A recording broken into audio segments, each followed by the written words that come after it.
Titre du livre numéro 13, Anormal. Auteur Ammar Belmostefawi.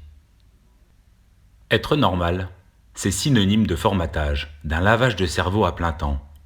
Ne pas s'y soumettre, c'est être anormal. Ammar Belmostefawi.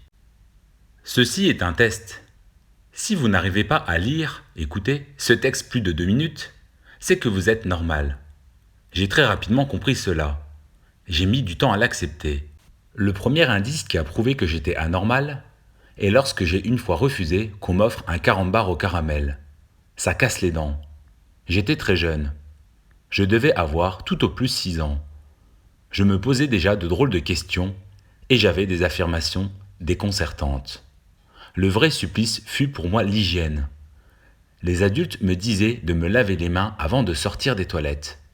Pour moi, il était préférable de me laver les mains avant de toucher mon trilili. Je me lavais les mains avant de sortir des WC également. Le problème était l'attente dans la pièce principale. Impossible pour moi de toucher la porte, de la tirer vers moi en touchant la poignée de porte de ces lieux, sachant que la majorité des gens ne se lavaient pas les mains ni en entrant ni en sortant. Il arrivait des fois que ma professeure vienne me chercher dans les toilettes et qu'elle me fasse traverser le couloir et me dépose sur ma chaise en m'agrippant l'oreille pendant tout ce trajet qui me paraissait interminable. Ce n'est pas tant la douleur que je ressentais qui me gênait le plus. C'est le fait que la maîtresse avait ouvert la porte avec ses mains et qu'elle me touchait l'oreille avec ses mains sales. Souvent, on me dit que je suis bizarre. Un autre exemple. Je n'ai jamais écouté en cours, jamais. Les fesses sur ma chaise, je laissais mon esprit voyager pendant les heures de cours. Aller au centre aéré, rire, m'épanouir dans un environnement collectif ne me posait pas de soucis. Je n'avais pas de problème pour me lever tôt le matin. Par contre, aller en cours et rester assis pendant des heures sur une chaise était pour moi un véritable supplice, une torture. J'avais peur de rigidifier mon esprit ainsi que mon corps. Il y a des moments, je me demandais à quoi servait tout cela. J'aimais tout de même la récréation. C'était un moment de partage, de goûter. On riait, on criait, on courait, on se battait, on était amoureux en secret. Plus j'ai avancé dans le temps, plus je me suis senti décalé et pas assez normé dans le moule. Plus petit, on me forçait à boire du lait. Les adultes disaient que ça favorise la croissance et ça durcit les os. Désolé, mais moi j'avais la gerbe quand je buvais du lait, surtout entier. Je faisais une intolérance au lait, mais cela n'était pas grave. Il fallait en boire quand même. De même pour le sucre. Tout ce que vous mangez, qui est issu du raffinage industriel, est bourré de sucre et ou de sel. Prenez un biscuit d'écolier.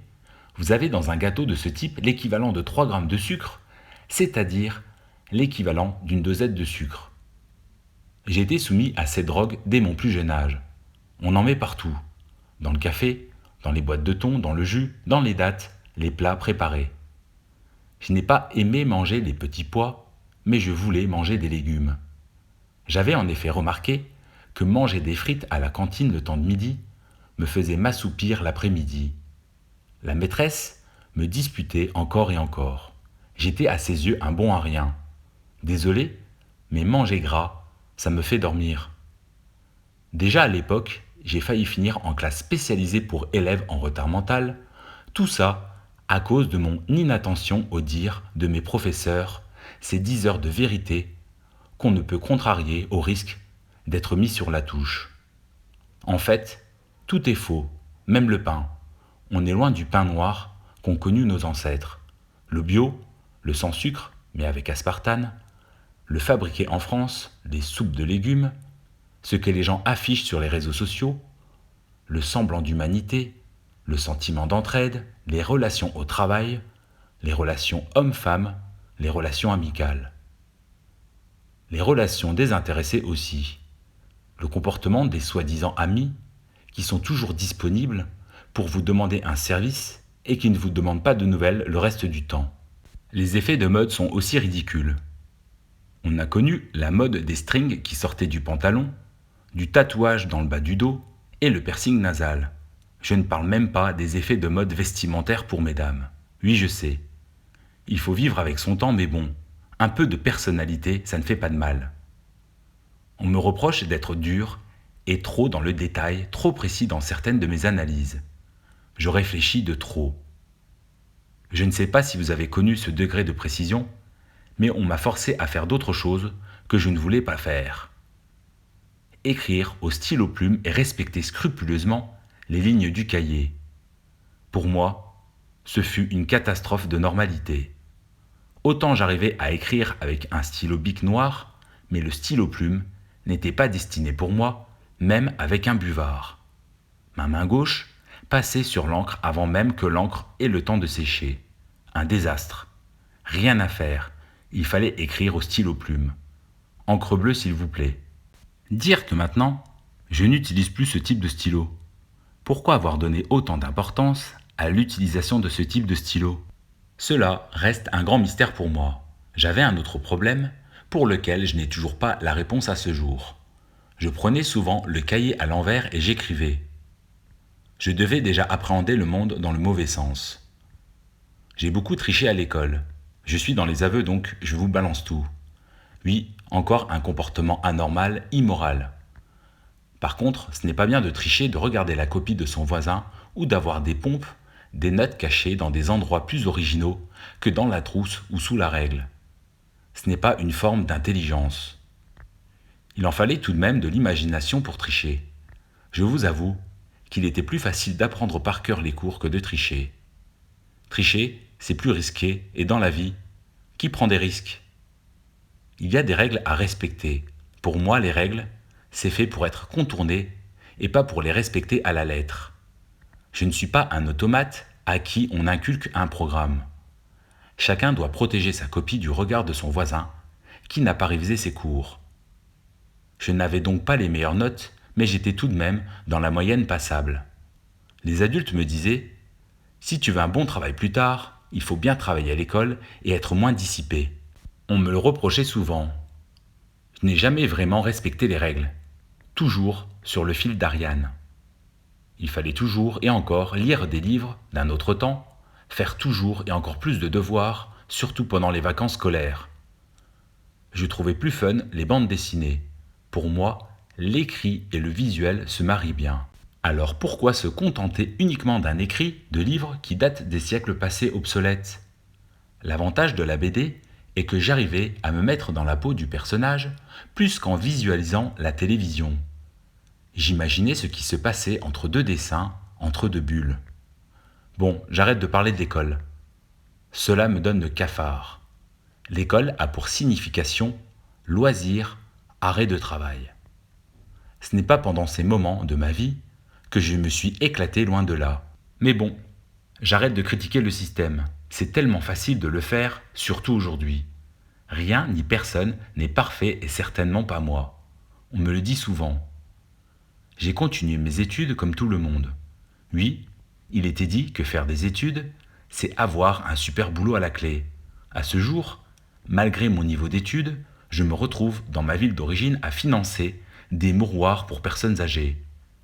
J'ai tenté de rentrer dans le moule, mais j'ai fini par me faire rejeter par le système. Plus j'avançais dans le temps, plus je m'isolais et moins je m'entourais d'amis. Dès ma majorité, ma différence, ma folie s'est prononcée. Les personnes ne comprenaient pas mon comportement. Pourquoi je ne votais pas, même blanc? Pour moi, la réponse était simple. Il n'y a aucun intellectuel qui est représentatif de ce pays. Je n'arrive pas à me positionner, à voter pour des personnes qui maîtrisent la rhétorique et qui s'en servent pour mentir au peuple. Pour le commun des mortels, c'est moi le menteur en pensant cela.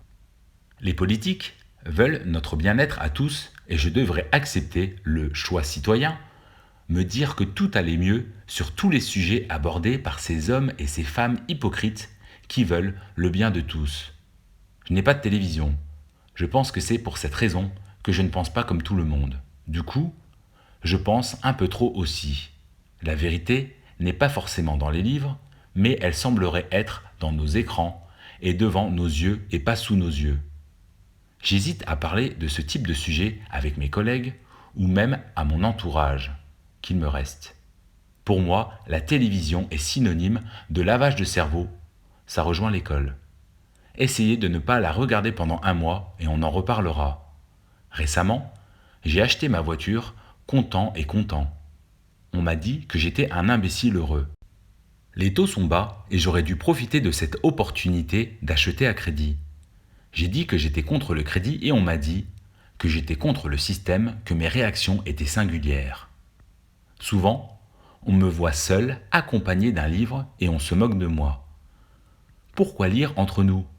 À quoi cela sert concrètement? Pourquoi ne pas me contenter d'une succession d'images qui défilent sur un écran? Je semble voir de plus en plus clair et en même temps perdre la vue à force de lire dans les livres, dans les yeux les dires, dans la gestuelle et le comportement des gens. Plus rien n'a de sens, de logique pour moi. Même mes 5 sens sont soumis aux mensonges que je détecte au premier regard. Malgré tout, je suis mon instinct et mes intuitions. Encore une fois, tout est faux. L'amour, les gens, le système. Ceux qui dirigent ce dernier, la nourriture, les biens achetés à crédit par des pauvres gens, les buts, les ambitions, les rêves, et même notre reflet dans le miroir. Vous n'êtes pas ce que vous semblez ou pensez être. Vous êtes la projection de vos choix, qu'ils soient bons ou mauvais. Nous sommes dans un jeu de rôle collectif où les dramas sont orchestrés par ceux qui se trouvent derrière l'échiquier et pas dans l'échiquier. Nuance.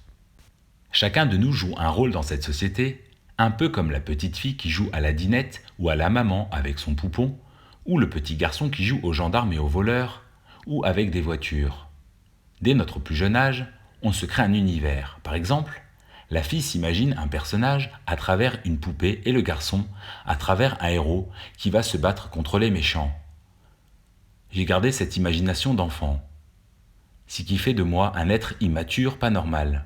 Sous le conseil de nombreux proches, normaux, j'ai pris une décision difficile, celle de rejoindre les miens et accepter un traitement chimique, quel qu'il soit, pour retourner dans ma caverne et de nouveau retrouver mes chaînes d'homme libre. Ma place est donc dans un asile. Il y a eu la goutte d'eau qui a fait déborder le vase, un événement déclencheur qui pourra vous sembler banal. J'ai vu ma copine donner le restant de ma nourriture dans mon assiette à son chien et j'ai vu cette première introduire dans le lave-vaisselle la gamelle du chien avec les autres ustensiles de cuisine. Je me rappelle de ce moment comme si c'était hier. Elle mangeait son plat préparé, la bouche ouverte, et se suçait les doigts pendant qu'elle me parlait comme un chien. J'étais à 2 doigts de la tuer. Avant qu'elle ne m'offre à manger dans la gamelle du chien, je suis parti sans rien dire. On me dit intolérant. Je le suis pour le lait, mais pas pour le gluten, contrairement à mon ex, toujours à l'affût de tendances à la mode. Avant que j'abandonne ce monde normalisé à ciel ouvert, elle m'a demandé de déposer les déchets en verre dans les poubelles prévues à cet effet, à seulement 15 km de son habitation. Encore un geste écologique pour une fumeuse qui se déplace en voiture alors qu'elle travaille à 5 minutes à pied de son travail. J'ai donc rejoint l'hôpital psychiatrique de Fin-les-Sources, j'ai rejoint les miens. Quand un psychiatre ne vient pas m'abreuver de questions, je suis en train d'échanger avec mes semblables sur ce monde extérieur en décadence. Je suis heureux intérieurement et pour rien au monde, je ne veux sortir du ventre de ces épais murs de cette prison de liberté d'expression. Le mot asile signifie lieu inviolable où pouvait se réfugier une personne poursuivie, ou encore lieu où l'on trouve la paix et le calme. Nous avons accès à une bibliothèque et j'ai tout le loisir pour continuer à sombrer dans ma folie peuplée de logique. Je vis dans un environnement protégé de l'extérieur, minimaliste, blanc, pur, entouré de blouses blanches. À force de nous fréquenter, le personnel devient comme nous. Ce qui retarde le processus, c'est que ces médecins, infirmières, aides-soignantes et femmes de ménage ne restent pas plus de 12 heures par jour avec nous. Vous comprenez maintenant les difficultés de recrutement dans cette branche hospitalière. La folie guette ces gens soi-disant normaux, mais la faucheuse nous attend tous au tournant et nous met tous sur le même pied d'égalité. Par contre, un petit conseil. Arrêtez de vous moquer de moi avec cette petite voix qui vous parle dans votre tête car un jour, vous pourriez être mon voisin de chambre. Cela fait déjà plus de 2 minutes Que vous me lisez ou que vous m'écoutez, la folie nous guette tous, elle vous guette aussi. Tout dépend où vous vous trouvez au moment où vous lisez ces lignes. La moindre étincelle peut mettre le feu aux poudres et en un éclair de folie, vous pourriez vous retrouver parmi les génies. Ma folie me protège de vous, mais vous, qui vous protège de votre aliénation commune? Je vous rassure, bon nombre d'entre vous ne sont pas prêts de me croiser parce que je suis le synonyme d'un fait inhabituel. Je suis anormal.